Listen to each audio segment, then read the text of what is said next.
L'Ordine degli Architetti della provincia di Agrigento, presieduto da Alfonso Cimino, prosegue il suo percorso di incontri con le amministrazioni comunali. L'ultimo appuntamento a Canicattì con il sindaco Ettore Di Ventura. Mi preme ringraziare il Presidente del Consiglio dell'Ordine degli Architetti di Agrigento per la visita nella nostra città.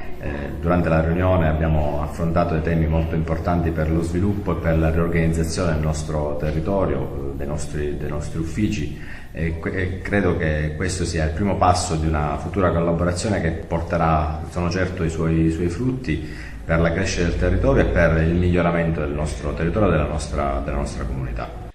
Un'occasione per discutere di diversi argomenti, tra cui protocollo di qualità, censimento degli edifici del centro storico, istituzione dell'osservatorio urbanistico per il PRG e la rigenerazione urbana e ancora attivazione sportelli su e su a Peva de Mecum sulla legge 16. Gli architetti hanno offerto gratuitamente il supporto della loro professionalità all'amministrazione comunale. Grande sinergia oggi si è venuta a creare con l'amministrazione comunale di Canicattì e con il suo sindaco e i dirigenti dell'ufficio tecnico proprio per portare avanti tutta una serie di iniziative di rilancio del centro storico, di valorizzazione della figura dell'architetto, ma soprattutto di rigenerazione di questo che è la città di Canicattì ne ha tanto di bisogno, soprattutto con un centro storico che, ahimè, negli ultimi anni di una politica poco attenta è stato sempre di più abbandonato, ma siamo certi che oggi, grazie anche a questo incontro, a questa grande sinergia che si è venuta a creare, inizieremo un percorso di rigenerazione e un percorso